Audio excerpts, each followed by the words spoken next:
গীতা আর আমি। চিরকাল বলা হয় কর্ম করো, কর্ম করতে থাকো। কিন্তু শুধুমাত্র কর্ম করাটাই পর্যাপ্ত নয়, কর্ম কিভাবে করা হচ্ছে, কোন দিশায় করা হচ্ছে সেটা বুঝতে পারাটাও অত্যন্ত আবশ্যক। ভাগ্যের ভরসায় থাকবেন না। ভাগ্যের দ্বার যদি বন্ধ থাকে তাহলে নিজের কর্ম দ্বারা আপনি সেই দ্বার খুলে দিতে পারেন। এবার আপনার পথে যদি কোনো বড় পাহাড় চলে আসে তাহলে আপনি কি করবেন? ভাগ্যের ভরসায় বসে থেকে হাহাকার করলে তো হবে না। ভাববেন যে আমার ভাগ্যে এটা লেখা আছে তাই এই সমস্যা নিজে থেকেই পথ থেকে সরে যাবে। না, আপনাকে কর্ম করতে হবে। নিজের কর্মের দ্বারা এমন কোলাহলের সৃষ্টি করুন যাতে ভাগ্য নিজেই আপনার জন্য সেই দ্বার খুলে দেয়। কর্মের কোলাহল কিছুটা এমন হওয়া উচিত যে সেই বাধা যেন আপনার কোলাহল শুনে নিজে থেকেই আপনার পথ থেকে সরে যায়। কর্ম করুন, কিন্তু এটা ভেবে কর্ম করুন যে কিভাবে আপনি কর্ম করছেন, কোন দিশাতে আপনি কর্ম করছেন। দিশাহীনভাবে আপনি যতই কর্ম করুন না কেন কোনো লাভ হবে না, কখনো সৌভাগ্য লাভ করতে পারবেন না। কর্ম করুন, বুঝে শুনে করুন, আর আমার সাথে ভালোবেসে বলুন রাধা রাধা। আমরা সবাই জীবন সুখ আর শান্তিপূর্বক অতিবাহিত করতে চাই। আমরা সবাই এটাই চাই যে আমরা সবাই স্বাধীন থাকব আর এই স্বাধীনভাবেই আমরা জীবনে অগ্রসর হব।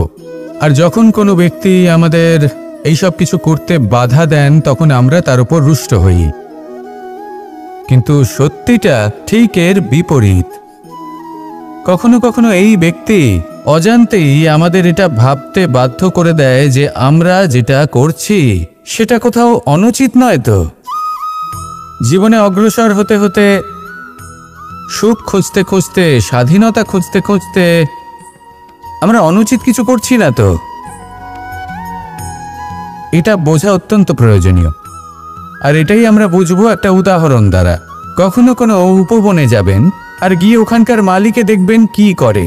কিছু সময় অন্তর ও ঘাস আর আগাছা কেটে পরিষ্কার করে। আর এরকমটা কেন করে? সে নিজেই তা রোপণ করে, নিজেই পরিশ্রম করে, আর তারপর নিজের পরিশ্রমকে কেটে ফেলার কি অর্থ হতে পারে? এরকমটা সে কেন করে? এরকম সে করে যাতে ঘাস এবং চারা সবাইকে নিয়ন্ত্রণে রাখতে পারে আর সেই উপবনকে সে সুন্দর এবং মনোগ্রাহী করে রাখতে পারে। এটাই হলো ওর উদ্দেশ্য। এবার ভাবুন যে সেই ব্যক্তি আপনার জীবনে সেই কাজটাই করছে। আপনার জীবনে সে মালি হয়ে আসে আর কোনো শুল্ক ছাড়াই আপনাকে সে আরো উত্তম ব্যক্তি করে তুলছে। তাই মনে মনে ওনার প্রতি কৃতজ্ঞ থাকুন আর আমার সাথে ভালোবেসে বলুন রাধা রাধা। আমাদের জীবন হলো একটি যাত্রাপথ, একটি প্রতিযোগিতা। আর এই প্রতিযোগিতায় এগিয়ে থাকার জন্য, জয়লাভ করার জন্য আমরা সবাই কোনো না কোনো সাহায্য খুঁজি।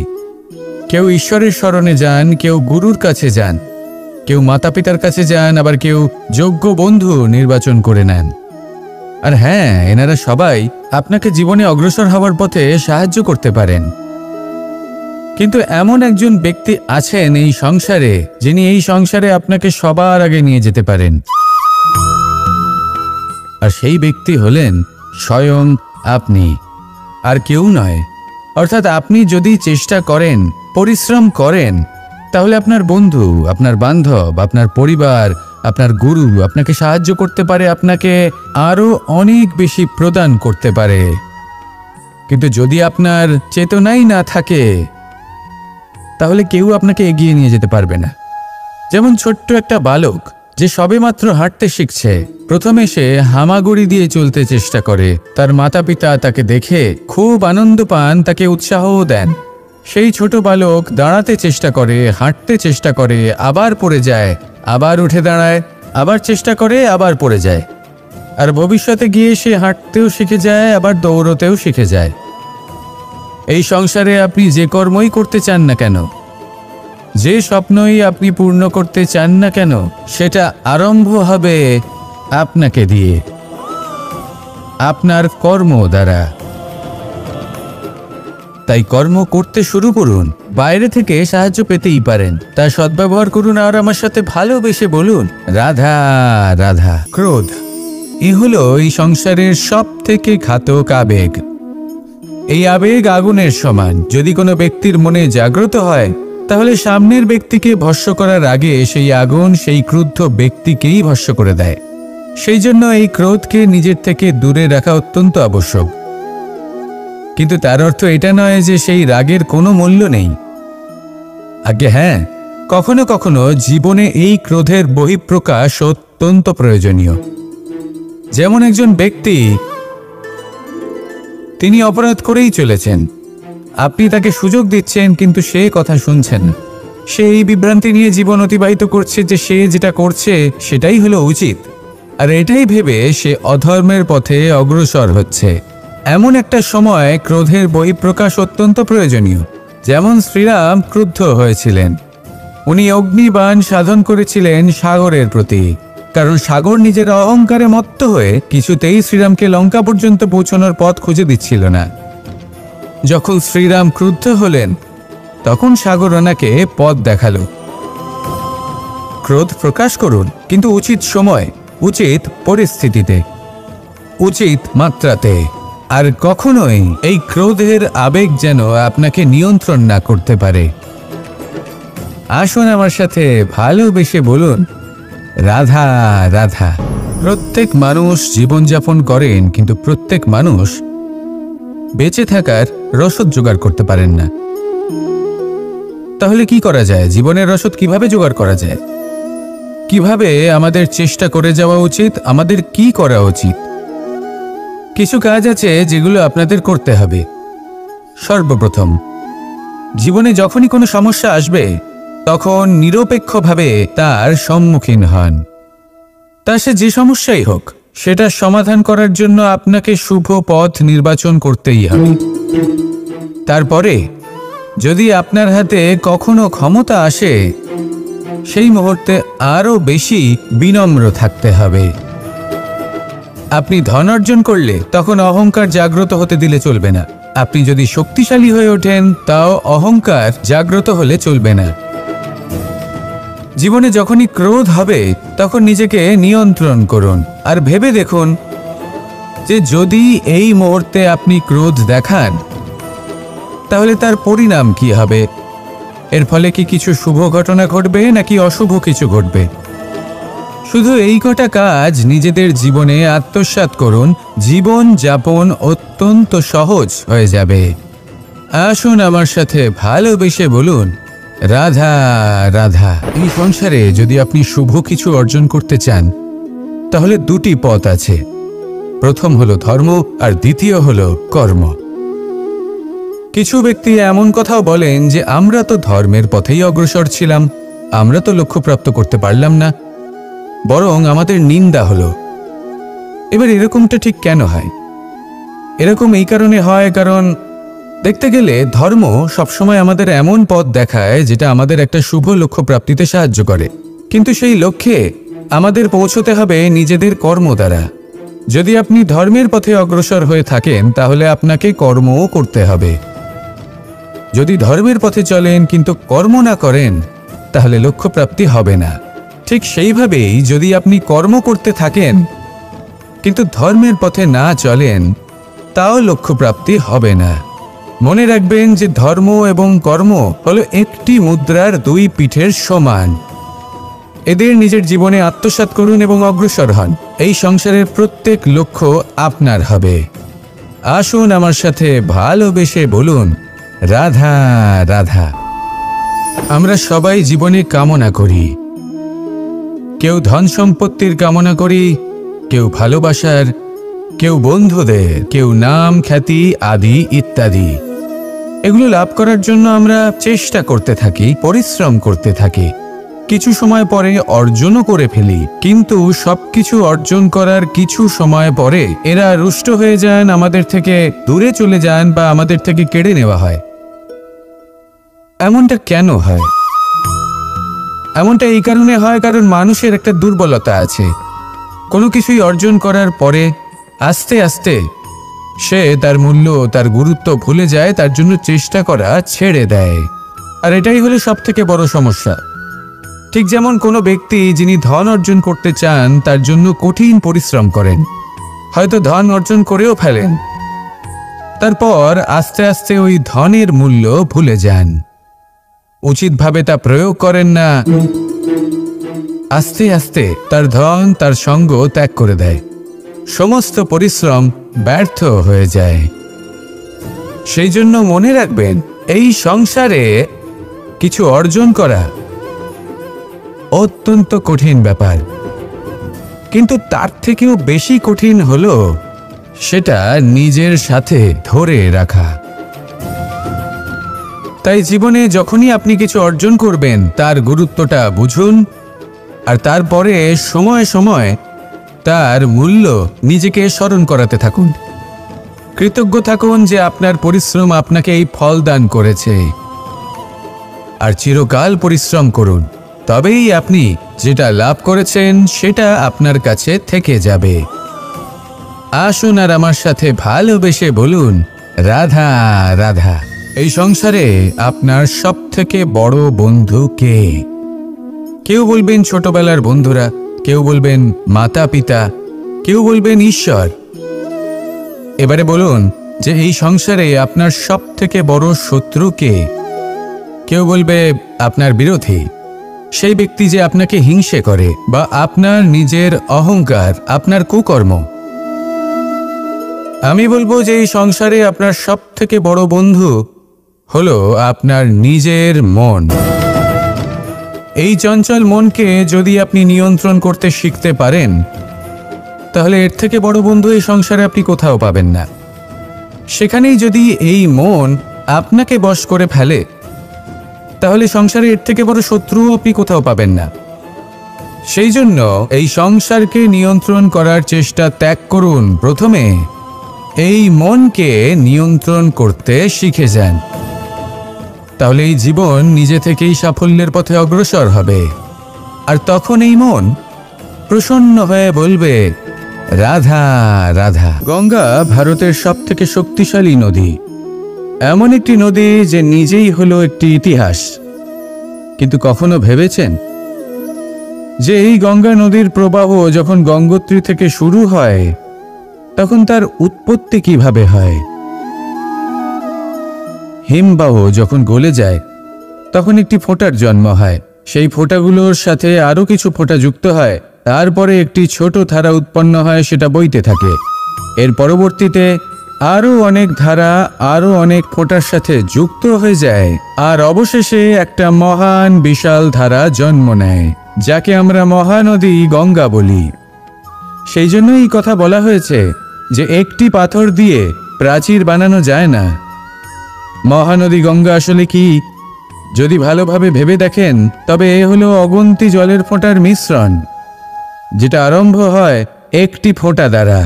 একটি ফোঁটা যা এদের সকলকে নিজের অন্তরে সমাহিত করে নেয় এবং এমন একটি যাত্রা শুরু করে যা পরবর্তীতে মহানদী গঙ্গার রূপ ধারণ করে। এর থেকে আমরা কি শিক্ষা পাই? এটাই যে জীবনে শুধুমাত্র পরিশ্রম এবং সমস্যার সম্মুখীন হওয়াটাই পর্যাপ্ত নয়, সেটা তো সকলকেই করতে হয়। প্রয়োজন হলো সারল্য। সারল্য দ্বারা সবাইকে নিজের অন্তরে সমাহিত করে নিতে হবে, তাদের সাথে চলতে হবে, অনেককে এক করে তুলতে হবে। এই প্রবৃত্তি যদি আপনি নিজের অন্তরে জাগ্রত করেন, তাহলে আপনিও গঙ্গার মতো মহান হয়ে উঠবেন। আসুন আমার সাথে ভালোবেসে বলুন, রাধা রাধা। এই সংসারের দুটি সবথেকে শক্তিশালী শব্দ হলো নীরবতা এবং প্রসন্নতা। এই দুটি সবথেকে বেশি কঠিনও। এবার আপনি বলবেন, এতে কঠিনের কি আছে? না, ক্ষেত্র বিশেষে নিজে নীরব থাকা হলো অত্যন্ত কঠিন, আর তার থেকেও বেশি কঠিন হলো বিকট পরিস্থিতিতে নিজেকে প্রসন্ন রাখা। কিন্তু যদি আপনি এটা শিখে যান, তাহলে এই নীরবতাই আপনাকে জীবনে অনেক বড় বড় সমস্যার হাত থেকে বাঁচাবে। এই প্রসন্নতা আপনাকে বিকটতর পরিস্থিতি থেকে বেরিয়ে আসতে শক্তি যোগাবে। তাই এই গুণ আত্মসাৎ করুন আর আমার সাথে ভালোবেসে বলুন, রাধা রাধা। মানুষ নিজের জীবনে সবকিছু লাভ করতে পারেন, সম্পত্তি, সাফল্য, সুখ, স্বাচ্ছন্দ্য, কিন্তু তারপরেও তার মনে একটি ভয় থেকে যায় যে কখনো যেন এমন কিছু না হয় যেটা ওকে এসে ভেঙে দেবে, তার অন্তর্মনকে ভেঙে দেবে, তার আত্মাকে ভেঙে দেবে। কিন্তু সত্যি কথা বলতে, কিছু ভাঙলেও তাতে ভয় পাওয়ার কোনো প্রয়োজন নেই।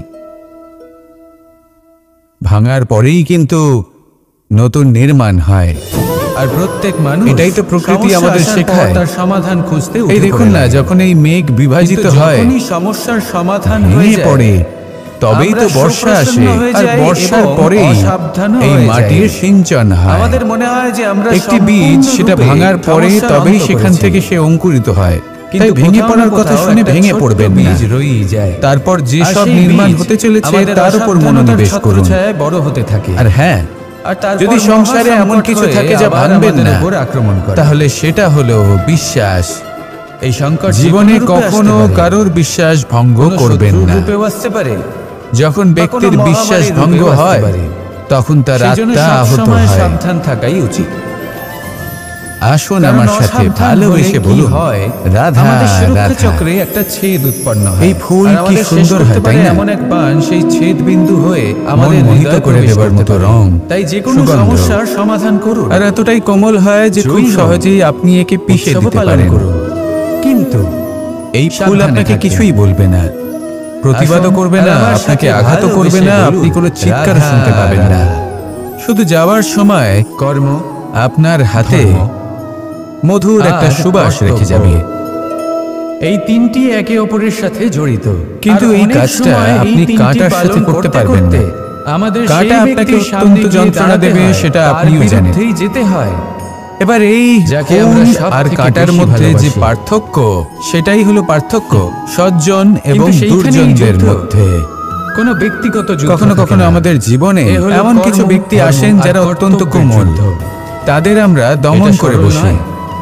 অত্যন্ত আর বেশিরভাগ সময় তারাই আমাদের সব থেকে বড় শুভাকাঙ্ক্ষী, থেকে বেশি সম্মান করি। কিন্তু তারা চাইলে বিরোধিতা করতেই পারেন, চাইলে আমাদের উপর প্রহার করতেই পারেন, কিন্তু তা করেন না। আর এই কথাটা আমরা তখন বুঝতে পারি যখন বাস্তবে আমাদের সামনে কোনো শত্রু, কোনো দুর্জন ব্যক্তি, কোনো কাঁটা বাধা হয়ে দাঁড়ায়। শুভ হয়। তাই জীবনে কোনো ব্যক্তি যদি নীরব থাকে, কোমল হয়, তাকে দমন করবেন না। হতে পারে সেই ব্যক্তি আপনার জীবনের সব থেকে বড় পুঁজি হয়ে ওঠে। তাহলেও আপনার কোনো, আসুন আমার সাথে ভালোবেসে বলুন, আসুন আর আমার সাথে ভালোবেসে বলুন। মানুষ সংঘর্ষ করেন জীবনের সামনে এগোনোর জন্য, সাফল্য লাভ করার জন্য, মহান কর্ম করার জন্য। কখনো সে জীবনে একা হয়ে যায়, আবার কখনো তার জীবনে অনেক সংখ্যক লোক চলে আসে, তাদের সাথে ভিন্ন ভিন্ন ধরনের সম্পর্ক গড়ে ওঠে। কিন্তু তখনই সাবধান থাকা প্রয়োজনীয়, কারণ সব সম্পর্ক সত্য হয় না। নিজেই দেখুন, যেমন দেখবেন যখন সাফল্য আসে তখন জীবনে অনেকগুলো সম্পর্কও আসে, নতুন নতুন সম্পর্ক গড়ে ওঠে। কিন্তু যখন ব্যর্থতা আসে তখন খুব কম সম্পর্ক গড়ে ওঠে। যত আপনি বেশিরভাগ সময় এই ব্যর্থতার সময় গড়ে ওঠা সম্পর্ক আজীবন আপনার সাথে থেকে যায়। আর সাফল্য হোক বা অসফলতা, তার কোনো প্রভাব সেই সব সম্পর্কে পড়ে না। আর এই সমস্ত সেখানে সাফল্যের পরে যে সম্পর্ক গড়ে ওঠে, বেশিরভাগ সময় এমনও দেখা যায় যে তার মধ্যে বেশিরভাগ মানুষ আপনাকে নিজের কাজে লাগাবে, আপনাকে ব্যবহার করবেন, সময় এলে পরে আপনাকে ঠকাতেও পারেন। আর এর অর্থ এটা নয় যে আপনি জীবনে নতুন সম্পর্ক বানাবেন না, অবশ্যই বানাবেন, কিন্তু ব্যক্তি এবং সম্পর্কের পরখ করা আবশ্যক। আর খাঁটি আর সময় সময় সেটা করা আবশ্যক। স্বভাব শীতল রাখুন। যে কটি সম্পর্ক আপনার জীবনে আছে, যারা আপনার সাথে জড়িয়ে, ভালো মানুষের সাথে সারা জীবন যারা আপনার সাথেই থাকবেন, তাদের যত্ন নিন আর তাদের সাথেই অগ্রসর হন। আর আমার সাথে ভালোবেসে বলুন, রাধা রাধা। পরম শক্তি প্রকৃতি। এ হলো এই সংসারে সব থেকে বেশি শক্তিশালী। আমরা এই প্রকৃতির সামনে কারোর কোনো অস্তিত্ব নেই। সেই কর্ম অনুসারে এই প্রকৃতি আমাদের জীবন যাপনের জন্য অসংখ্য সম্পদ প্রদান করেছেন, আর তার সাথে এই বিষয়টার দিকেও বিশেষ যত্নবান হয়েছেন যে আমরা যেন এর মোহজালে ফেঁসে না যাই। প্রেরণাদায়ক ব্যক্তি যেমন পেট ভরানোর জন্য চাল ডাল প্রদান করেছেন, তার সাথেই সেই চাল ডালের মধ্যে বিষয়ে বিচার করি, কীটের উপস্থিতি রেখেছেন, যাতে সেই চাল ডাল সময়ের সাথে সাথে খারাপ হয়ে যায়। সামনে উচিত সময় যদি গ্রহণ না করেন তাহলে সমস্ত সবজি নষ্ট হয়ে যাবে। সংসারের যেমন আমাদের এই মনুষ্য শরীর, তা সে যতই সুন্দর হোক না কেন, আপনি কি জানেন মৃত্যুর পরে সবথেকে গুরুত্বপূর্ণ ব্যক্তিকে? এই শরীরে পচন ধরে, যাতে এই শরীর থেকে দুর্গন্ধ বেরোয়। এমনটা প্রকৃতি কেন করেছে? যাতে আমরা যত শীঘ্র সম্ভব সেই দেহের অন্ত্যেষ্টিক্রিয়া করতে পারি, জীবিত আছে, তাকে বিদায় জানাতে আপনি পারি, হলেন আপনার আর তাকে সমস্ত পঞ্চমহাভূতে কর্মের বিলীন হতে দিতে পারি। তাই প্রকৃতি যেটা করছে সেটা অনুচিত নয়। একটু সময় প্রকৃতি এই কারণে এমন করে যাতে আমরা কর্মবন্ধনে আবদ্ধ থাকি, মোহর বন্ধনে নয়। নিজের কর্মকে বুঝুন। কিছু যেমন প্রশ্ন ধরুন এই আসবে, শস্য, কিছুর উত্তর ধরুন পাবেন। আপনি আরো কিছু প্রশ্ন চেষ্টা আসবে, যার করছেন উত্তর এই আপনি শস্য অবশ্যই পেতে পাবেন। এবং আপনার জীবনে সেই শস্য আপনি এটা লাভ করবেন করছেন অবশ্যই। অত্যাধিক মাত্রায়, তাহলে তা ভোগ আপনি করুন, সংসারের আর সবথেকে বাকি গুরুত্বপূর্ণ শস্যটা ব্যক্তির সাথে দেখা সবার করার মধ্যে ভাগ সুযোগই করে হারিয়ে দিন, ফেলবেন। যাতে অন্যেরও পেট ভরে এবার তাতে। বলুন, আপনি কি এরকম চাইবেন? যদি আপনি সাফল্য লাভ করেন, শ্রেষ্ঠ কর্ম করেন, শ্রেষ্ঠ রাধা, ব্যক্তি হয়ে ওঠেন, তাহলে কখনো প্রেম, অহংকার করবেন না, ঘৃণা, অহংকারী হয়ে উঠবেন না। সেই সাফল্য, এই দুই সেই হলো একই শ্রেষ্ঠত্বর শব্দ। সদ্ব্যবহার করুন কিভাবে? অন্য কারোর জীবন প্রকাশময় দেখুন না, করার জন্য। দুটোতেই আড়াই অক্ষর রয়েছে। তবেই আপনার সেই দুটোই হলো সাফল্য, সেই অনুভূতি আপনার যা আমাদের মনের শ্রেষ্ঠত্ব সাথে জড়িত। জীবনে আরো আর এই দুই ঊর্ধ্বমুখী হবে। অনুভূতির সাথেই জড়িত মানুষ আমাদের জন্য গুরুত্বপূর্ণ। সবার শেষে আমরা সবাই পার্থক্য শুধু পঞ্চমহাভূতে এটাই যে বিলীন হয়ে প্রেম যেতে পায় চলেছি। সম্মান, আর ঘৃণাকে উচিতভাবে করা এই হয় জীবনের অবজ্ঞা। সদ্ব্যবহার করুন, কর্মের সাথে কেন? জড়িত থাকুন, এই প্রকৃতির কারণ পথ প্রেম হলো প্রদর্শন সেই মানতে অনুভূতি থাকুন, আর আমার যেখানে সাথে মানুষ ভালোবেসে বলুন সবকিছু দিয়ে দিতে রাধা রাধা। সবকিছু লুটিয়ে এই দিতে জীবন চায়। যেটা আপনি যাপন সেখানে করেন, ঘৃণা হলো এমন অনুভূতি জানি আপনার যেখানে এত মানুষ অহংকার। সবকিছু কেড়ে নিতে বলুন চায়, এই জীবনে আপনার কি সবকিছু আছে? জিতে নিতে চায়।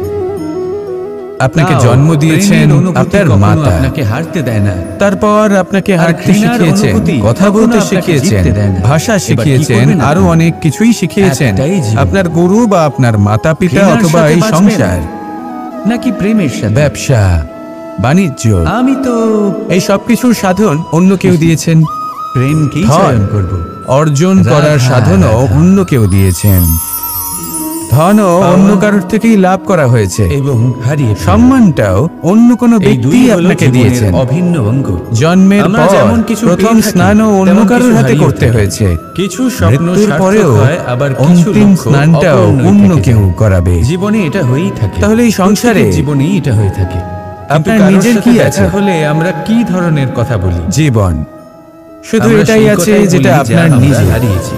আর এই জীবনকে নিজেও দুঃখ পাই, উচিতভাবে আবার যাপন সামনের করুন, মানুষটাকেও দুঃখ দিই। পূর্ণরূপে তার সদ্ব্যবহার করুন, আর তার থেকে শ্রেষ্ঠ থেকে অন্যরকম শ্রেষ্ঠ কিছু করার কর্ম চেষ্টা করুন। করুন। যদি সময় এলে পরে ধনাত্মক চিন্তা অন্য কেউ করার আপনাকে চেষ্টা কিছু করুন। দেয়, আপনার যেটার প্রয়োজন ছিল, মন সেদিকে তাহলে সময় এলে আপনাকে অন্যদের সব কিছুই দেওয়া উচিত। যিনি আপনার কাছে এই জীবনে রয়েছেন। যা কিছুই লাভ করেছেন যিনি আপনার তা কাছে উচিতভাবে নেই, তার ভালোবেসে আশায় কষ্ট উপভোগ কেন করতে পাচ্ছেন শিখুন, আপনি? সবার মধ্যে ভাগ করে দিতে শিখুন। সেগুলিকেই প্রাধান্য দিন।